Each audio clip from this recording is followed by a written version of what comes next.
Hi everybody, it's Martyn Flicking Feathers again today, and I'm tying another bonefish fly for you. This is the bonefish Intruder, or a slight variation of it. As far as I know, this predates the steelhead pattern, but obviously not as many people fish the salt and stuff, so it's maybe less well known. As always, there will be a materials list in the description, along with a link to Patreon for anybody who would like to support the channel, and links to various social media as well. So the hook I'm using is Gamakatsu SL11 3H, and this is a size 6. Tie them in 8s and 4s, or use your preferred hook if you like, and tie them one size smaller. Sorry, one size bigger. These are quite a big hook for the size. Starting on some black thread, right, which is something that used to be more common in bonefish flies. It's less common now, for whatever reason. And I'm just going to run it down the length of the shank. I'm going to take some green crystal flash.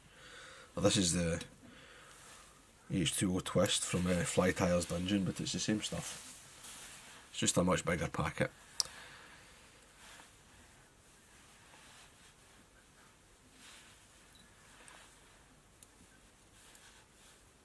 And I'm going to fold it around the thread and tie it down the length of the body. Right. I think it's important to do this so you get a nice even body. I often see people just tying stuff in at the back and then you get this horrible bump.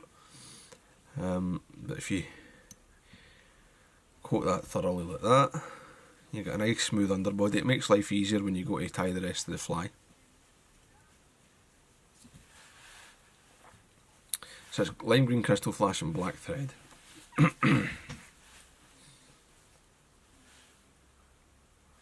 Just give that a lick of super glue.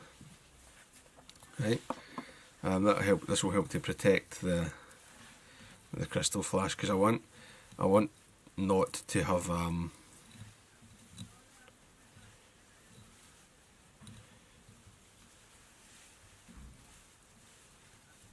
oops. If it starts to separate on you, just twist it up.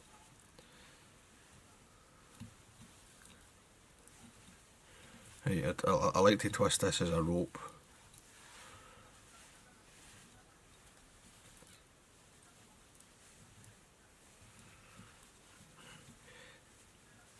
The reason for the super glue to protect it rather than coating it is that if I coat it, the black thread will shine through a bit too much for my taste.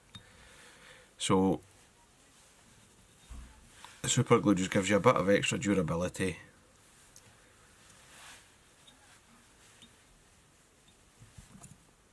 And helps to maintain a sort of truer colour of the green. There is some like darkening from the thread, but not a huge amount.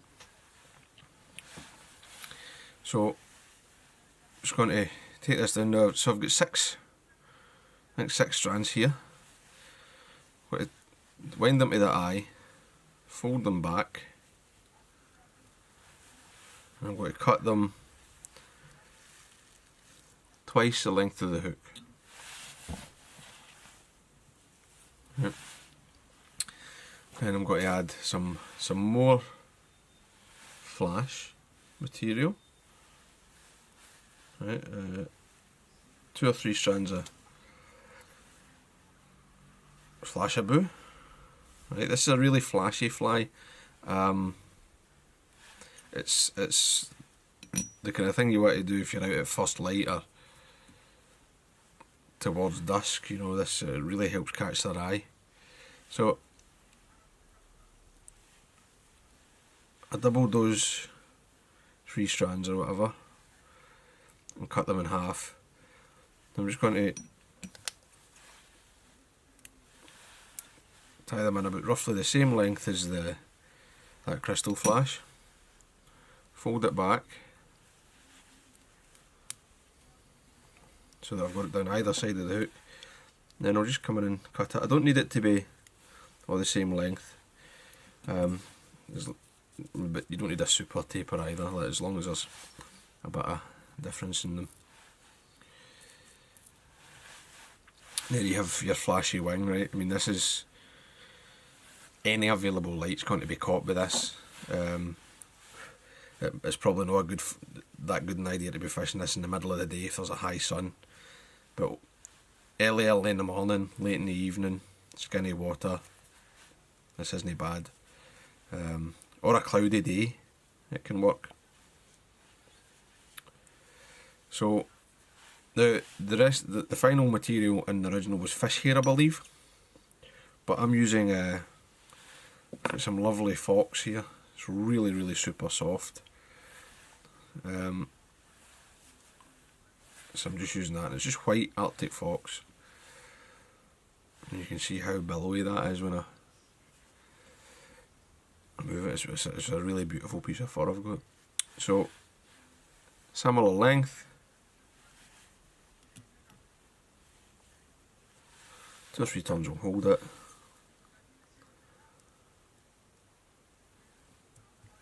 Come in and trim the ends. And then just come into the butt ends and tidy up. And build a nice, neat head.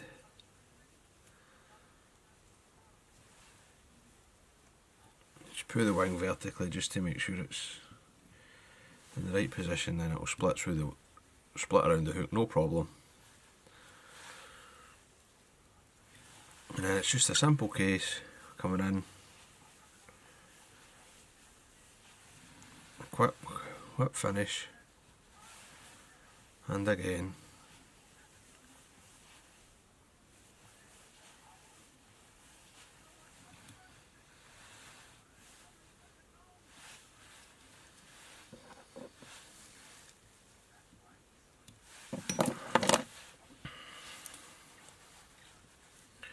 Again, some super glue. That'll protect it fine. And then just go like that, take away any excess. As long as you keep moving, you'll not stick to it. Right, like. And then I'll just come in and finish it. The reason I touch it like that is you take away any excess and you force the other stuff to set that's already in the thread, and you don't get any blooming. You never get any white stuff. Sometimes if you leave it sitting, if it's a bit humid or whatever, you might end up with some white marks which are horrible. Then I'm just coating it with some varnish just to protect it. Give you a nice hard shiny head, and then you're never going to have that super glue whitening on you. So there you go. That's the Intruder. Really good bonefish fly for lower light conditions, skinny water, lands nice and soft, catches all the light available.